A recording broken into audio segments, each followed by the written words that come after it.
Excellent Père de grâce et Dieu d'amour, en cette semaine de Pentecôte, Seigneur, baptise-nous de ton feu, baptise-nous de ta puissance maintenant, comme ces hommes et ces femmes qui vont passer par les eaux du baptême. Que la gloire de ta puissance soit manifeste maintenant, que le don de ton Esprit Saint leur soit accordé et que la magnificence revienne à toi. Et au nom de Christ Jésus de Nazareth, nous t'avons prié et que quelqu'un dise Amen, Amen, Amen. Gloire à Dieu. Veuillez vous asseoir, s'il vous plaît. Donc c'est la deuxième partie, sinon section 2, le baptême d'eau. Vous êtes vraiment bénis, hein? Amen. Ah, gloire à Jésus. Le baptême d'eau, partie 2. Et comme c'est un enseignement, et comme texte biblique de référence, nous lisons dans Matthieu au chapitre 28, sinon le dernier chapitre de Matthieu, Matthieu 28. Et je vais lire même à partir du verset 16. La mission que Jésus a confiée aux disciples, sinon aux apôtres. Les 11 disciples allèrent en Galilée, sur la montagne que Jésus leur avait désignée. Verset 17. Quand ils le virent, ils se prosternèrent devant lui. Mais quelques-uns eurent des doutes. Verset 18. Jésus s'approcha et leur dit, tout pouvoir m'a été donné dans le ciel et sur la terre. Verset 19. Allez donc, faites de toutes les nations des disciples. Baptisez-les au nom du Père, du Fils et du Saint-Esprit. Et enseignez-les à mettre en pratique tout ce que je vous ai prescrit. Et moi, je suis avec vous tous les jours jusqu'à la fin du monde. Sinon, jusqu'à la fin des temps. Amen. Alléluia. Amen. Allez et faites de toutes les nations des disciples et baptisez-les au nom du Père, du Fils et du Saint-Esprit. Alléluia. Amen. Quelle merveilleuse parole. Dans le livre de Jean, au chapitre 1, la Bible nous apprend que tous les hommes sont des créatures de Dieu, mais que tous les hommes ne sont pas des enfants de Dieu. La Bible nous apprend également que c'est à chaque personne de choisir volontairement si elle veut devenir enfant de Dieu. Et la condition pour devenir enfant de Dieu, selon la Bible, selon les Saintes Écritures, est de recevoir Jésus-Christ comme Seigneur et Sauveur personnel. Et de croire en son nom. C'est ce que nous lisons dans Jean au chapitre 1, les versets 12 et 13.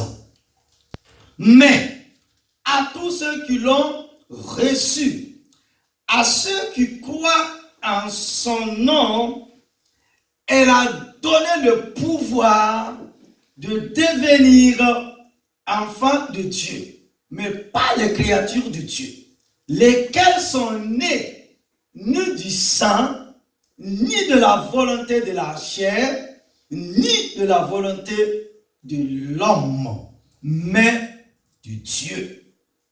La condition pour devenir enfant de Dieu est donc une condition à la portée de tous. Chaque homme peut donc, s'il le veut, quitter le statut de simple créature de Dieu à celui d'enfant de Dieu. Et il lui suffit alors tout simplement de recevoir Jésus-Christ comme Seigneur et Sauveur personnel. Et pour recevoir Jésus-Christ comme Seigneur et Sauveur personnel, conformément à la Bible, il faut croire en lui et se faire baptiser. Marc au chapitre 16, verset 16.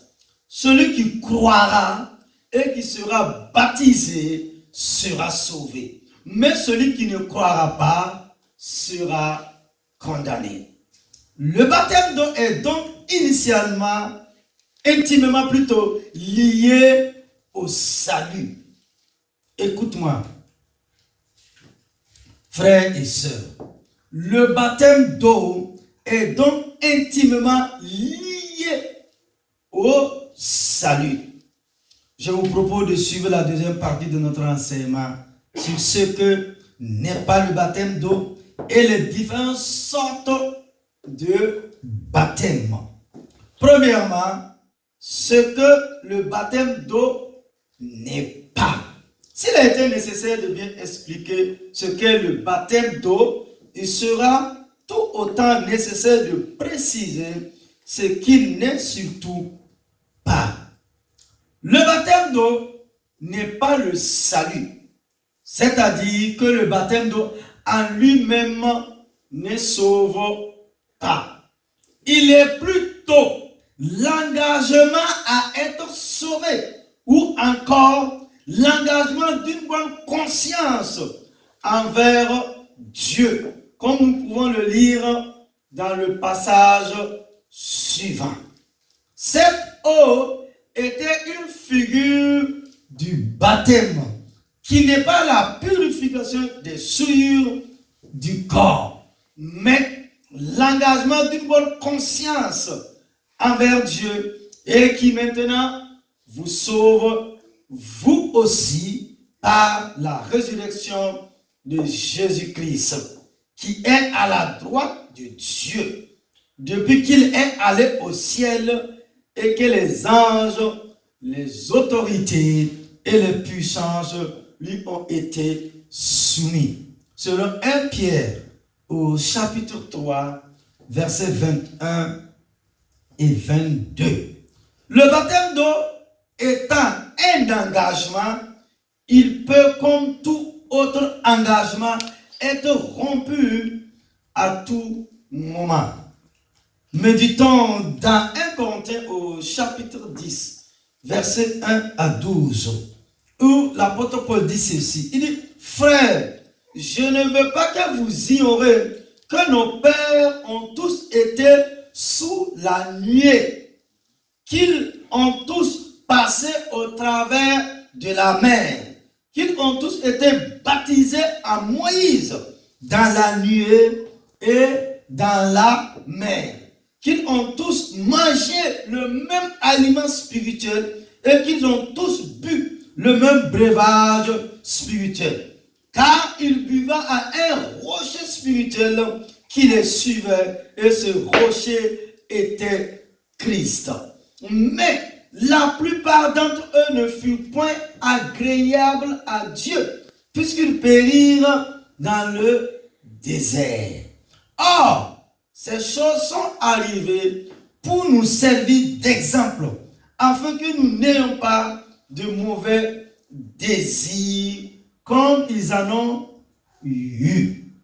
Ne devenez point idolâtres, comme quelques-uns d'eux, selon qu'il est écrit. Le peuple s'assit pour manger et pour boire. Puis ils se levèrent pour se divertir.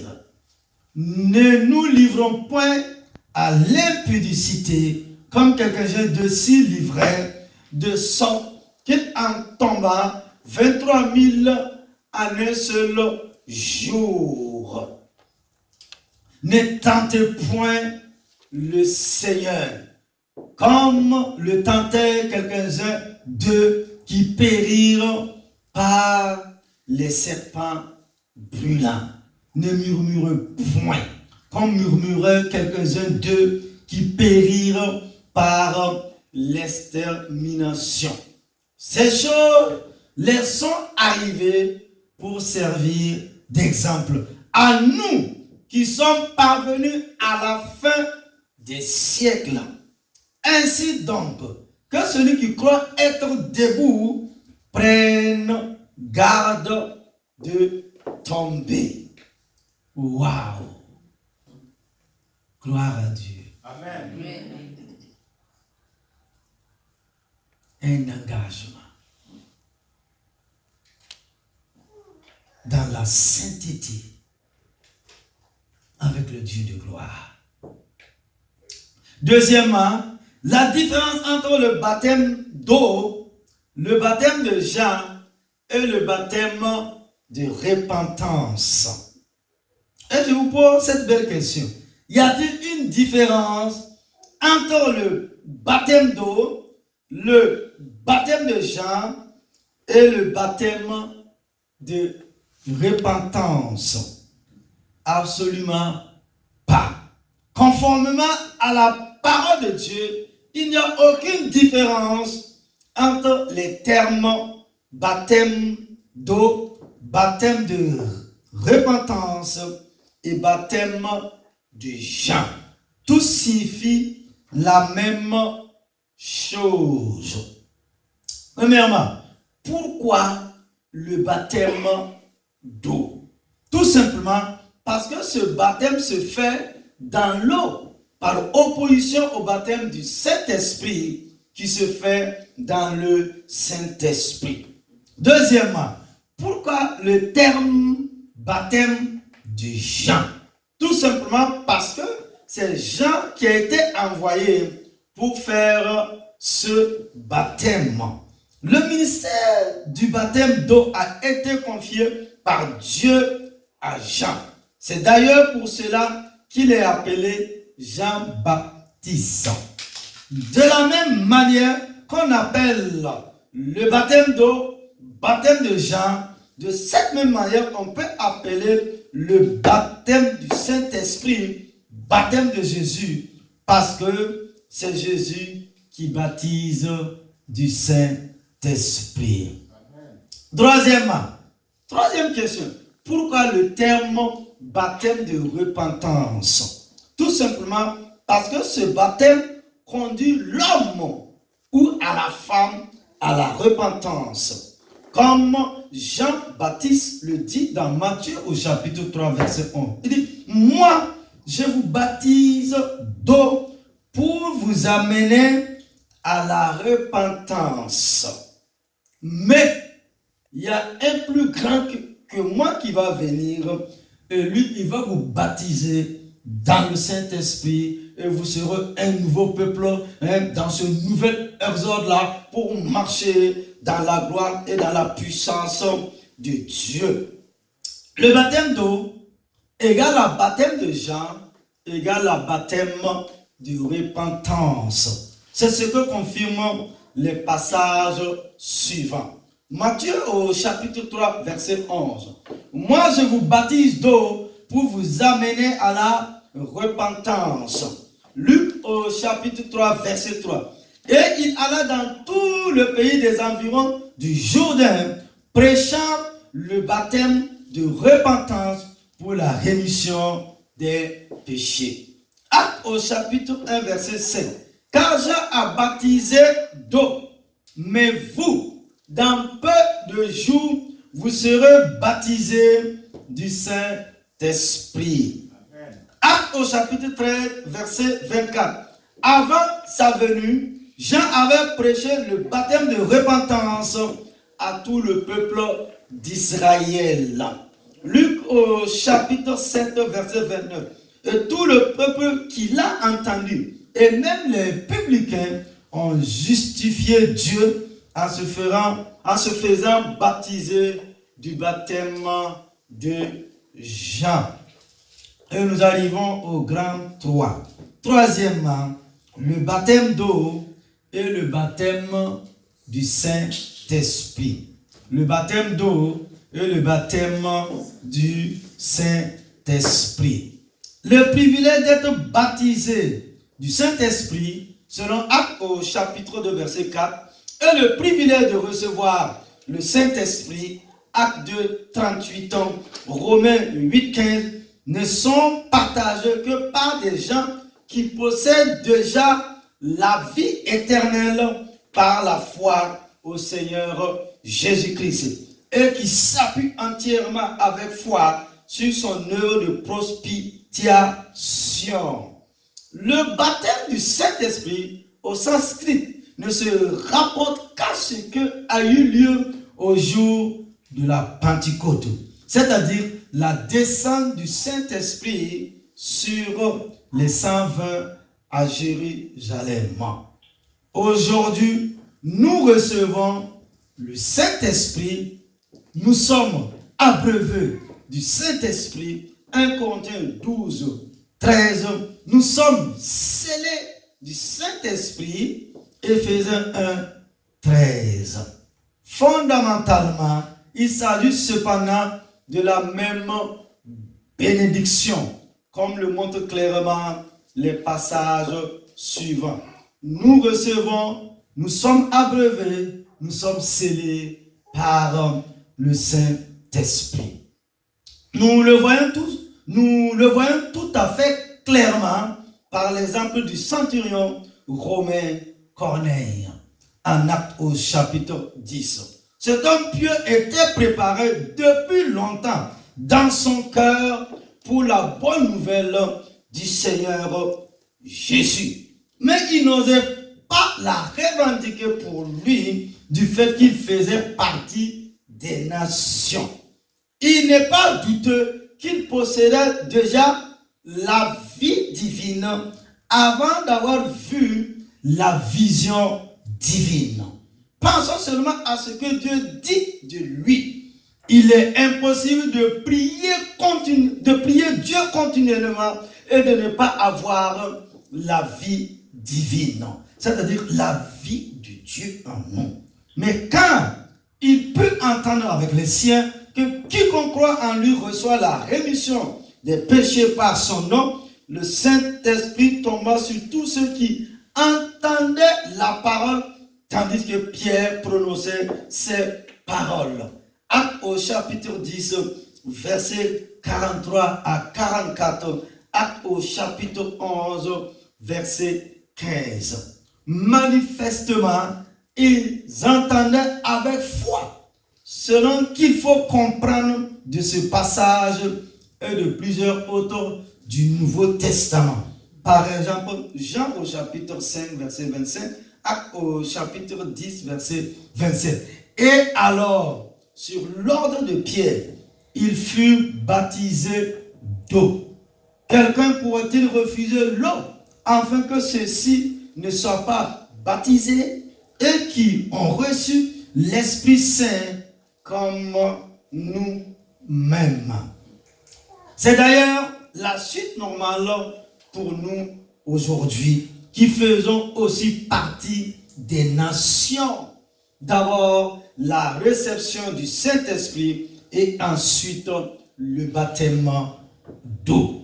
La foi au Seigneur Jésus et à son œuvre est suscitée dans l'homme par l'annonce de la parole de Dieu dans la puissance de l'Esprit. Si l'Esprit est parvenu à opérer cela dans l'âme, il scelle le croyant pour le jour de la rédemption. Nous dit l'apôtre Paul dans Éphésiens au chapitre 1, verset 13, Éphésiens au chapitre 4, verset 30. Et si les choses se passent normalement, il arrive bientôt un moment où surgit sur le croyant le désir de désormais se mettre aussi extérieurement du côté du Seigneur et Sauveur et de partager avec lui la place de rejet. Par le baptême d'eau, on entre extérieurement dans le domaine du christianisme et on professe être à Christ mort. Cela est certes très important, mais cela ne concerne que notre position sur la terre des hommes. Cependant, par le baptême du Saint-Esprit, un organisme céleste, l'assemblée, le corps de Christ a été créé à la Pentecôte il y a plus de 2000 ans aujourd'hui. Quiconque reçoit aujourd'hui le Saint-Esprit est lié à ce corps comme un membre vivant. Et voici ce que l'apôtre Paul nous dit dans 1 Corinthiens au chapitre 12, verset 13. Car aussi nous avons tous été baptisés d'un seul esprit pour être un seul corps, soit juif, soit grec, soit esclave, soit homme libre. Et nous avons tous été abreuvés par l'unité d'un seul esprit. Waouh! Cependant, cela n'est pas qu'une profession extérieure pour la terre, mais c'est une relation intérieure, éternelle et pour le ciel. Or, ce qui me résulte tellement est ceci. Qu'il s'agisse du royaume ou du corps, c'est Christ et Christ seul qui donne à l'un comme à l'autre son contenu et son caractère. Que son nom soit haut, élevé et loué pour l'éternité. Et nous arrivons à la conclusion de cette deuxième partie de notre enseignement sur le baptême d'eau. Le baptême n'est pas un acte banal, ni un acte charnel. Le baptême est un acte spirituel d'une grande importance aux yeux de Dieu. Pour cette raison, aucun enfant de Dieu ne doit jamais prendre le risque de se lever et se faire baptiser comme s'il s'agissait d'un acte banal. N'imitez pas ce que vous voyez les gens de Satan faire. Aucun vrai enfant de Dieu ne tentera Dieu à ce point-là.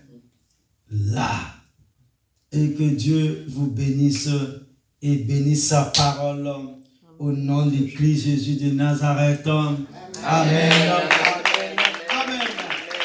Le baptême chrétien, donc on passe maintenant, le baptême chrétien, réponse aux questions couramment posées concernant le baptême.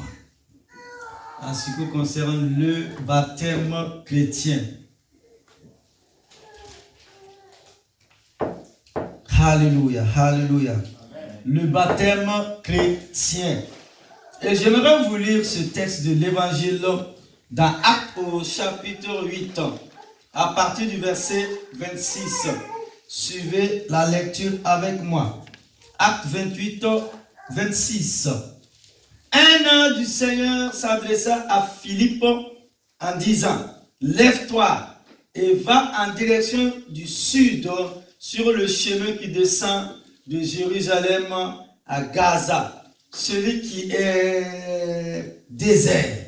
Il se leva et partit. Or, un eunuque éthiopien, haut fonctionnaire de Candace, la reine d'Éthiopie et administrateur de tous ses trésors, était venu à Jérusalem pour adorer.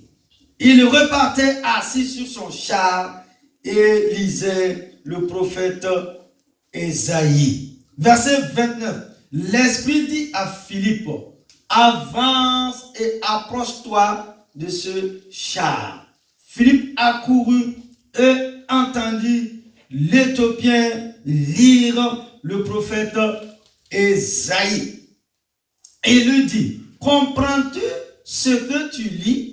L'homme répondit, comment le pourrais si personne ne m'est l'explique et invita Philippe à monter et à s'asseoir avec lui. Le passage de l'écriture qu'il lisait était celui-ci. Il a été conduit comme une brebis à l'abattoir et para à un agneau muet devant celui qui le tonne. Il n'ouvre pas la bouche. Dans son humiliation, la justice lui a été refusée et sa génération qui en parlera. En effet, sa vie a été supprimée de la terre. Verset 34. L'eunuque dit à Philippe, je t'en prie, à propos de qui le prophète dit-il cela? Est-ce à propos de lui-même ou de quelqu'un d'autre? Alors, Philippe prit la parole et en partant de ce texte de l'écriture, il lui annonça la bonne nouvelle de Jésus-Christ. Comme ils continuaient leur chemin, ils arrivaient à un point d'eau. L'eunuque dit, voici de l'eau. Qu'est-ce qui m'empêche que je sois baptisé? Verset 37, Philippe dit, si tu crois de tout ton cœur, cela est possible. L'eunuque répondit, je crois que Jésus-Christ est le Fils de Dieu. Il fit arrêter le char. Philippe et l'eunuque descendurent tous les deux dans l'eau et Philippe baptisa l'eunuque. Quand ils furent sortis de l'eau, l'Esprit du Seigneur enleva Philippe et l'eunuque ne le vit plus. Il poursuivit sa route tout joyeux.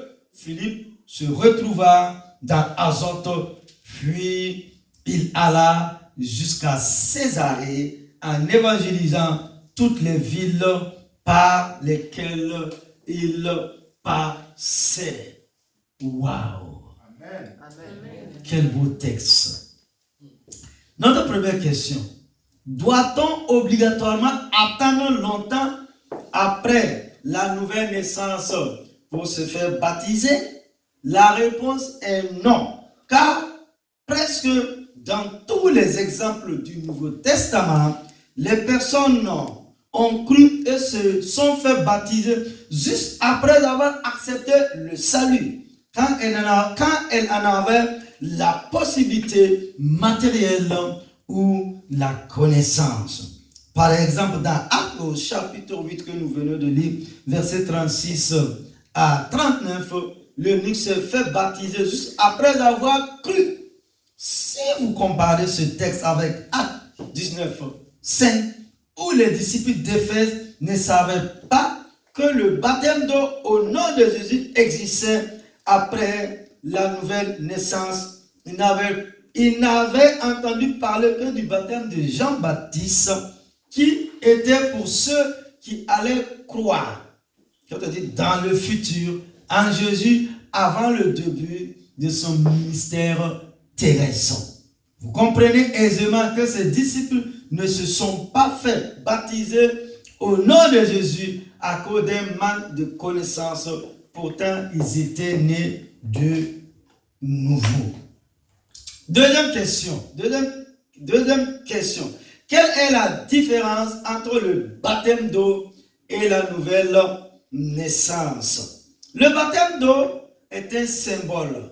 Ce n'est pas une expérience spirituelle comme la nouvelle naissance. Il atteste publiquement votre foi dans le sacrifice de Christ. Lorsque vous êtes baptisé, vous témoignez de votre foi en Jésus, c'est-à-dire de votre nouvelle naissance. Troisièmement, peut-on être baptisé du Saint-Esprit et parler en langue avant d'être baptisé d'eau? Bien sûr. Nous avons un exemple scripturaire dans Actes au chapitre 10, versets 45 à 48. Pierre a prêché aux gens de la maison de Corneille. Ils ont reçu la parole de Dieu. Ils sont donc nés de nouveau et se sont mis à parler en langue. Tout ceci avant même d'être baptisés. Personnellement, c'est mon expérience. J'ai reçu le baptême du Saint-Esprit quelque temps après ma nouvelle naissance. J'ai donc parlé en langue à partir de ce moment-là et jusqu'à aujourd'hui. Alléluia. Alléluia. Gloire à Dieu.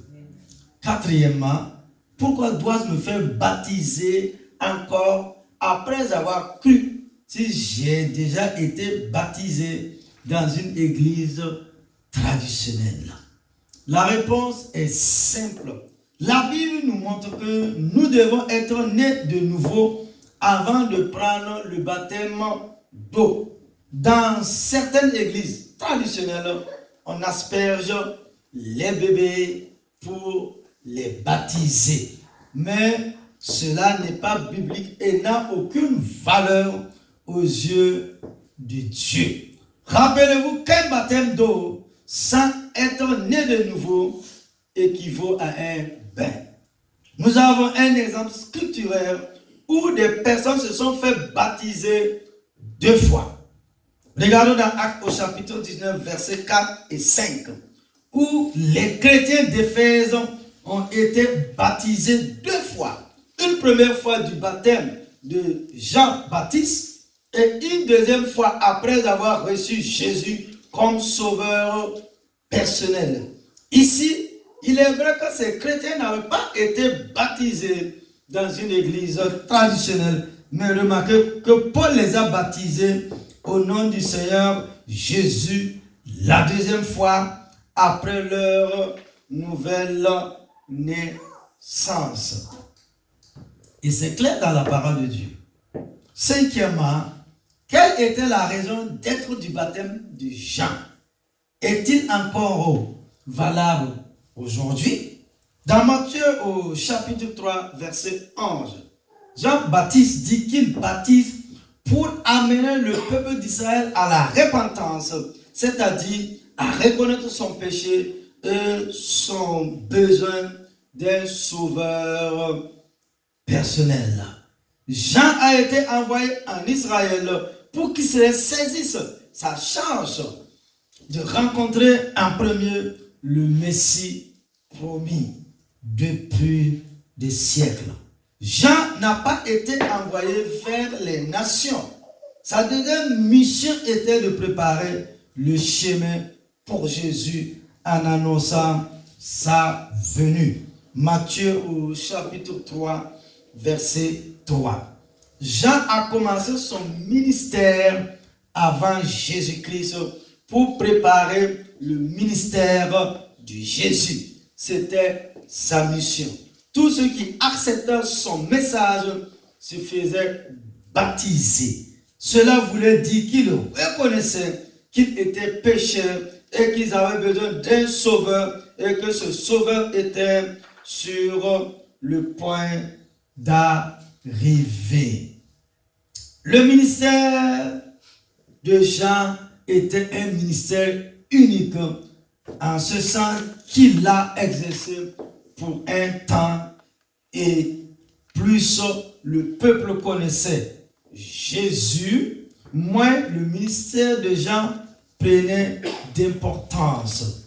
Jean avait d'ailleurs reconnu cela dans Jean au chapitre 3, verset 30. En résumé, le baptême de Jean avait pour rôle de préparer le peuple d'Israël à la repentance et à l'approche venue du Messie. Le baptême que Jésus a ordonné dans Matthieu au chapitre 28, verset 19, est là pour attester publiquement la rencontre du Sauveur et il s'adresse à toutes les nations jusqu'au grand retour de Jésus-Christ. D'autre part, dans Actes au chapitre 19, verset 1 à 5, Paul va rebaptiser des disciples de Jean après leur nouvelle naissance. Waouh! Vous allez me dire aussi pourquoi Jean a-t-il baptisé Jésus? Le baptême est une identification, c'est-à-dire que l'on est immergé pour s'identifier à quelqu'un ou à une expérience. C'est ce que Jésus a fait en se faisant baptiser. Jésus s'identifiait à la race humaine. C'est-à-dire qui disait en quelque sorte, je suis Dieu venu en chair pour faire non ma volonté, mais la volonté de celui qui m'a envoyé. J'accepte par le baptême cette mission. Alléluia. Il est venu sur cette terre des hommes. Il était plongé dans l'eau. Il est ressorti pour nous dire avancez et obéissez à ce que j'ai dit. Question 6. Le passage de Marc 16, partie du baptême d'eau. La dernière question, bien sûr. Est-ce que le passage de Marc au chapitre 16, verset 16, partie du baptême d'eau? Marc 16, 16 dit, celui qui croira et qui sera baptisé sera sauvé. Mais celui qui ne croira pas sera condamné. Croire ne suffit pas. Il faut recevoir le salut. Si vous croyez en Jésus, cela n'est pas suffisant.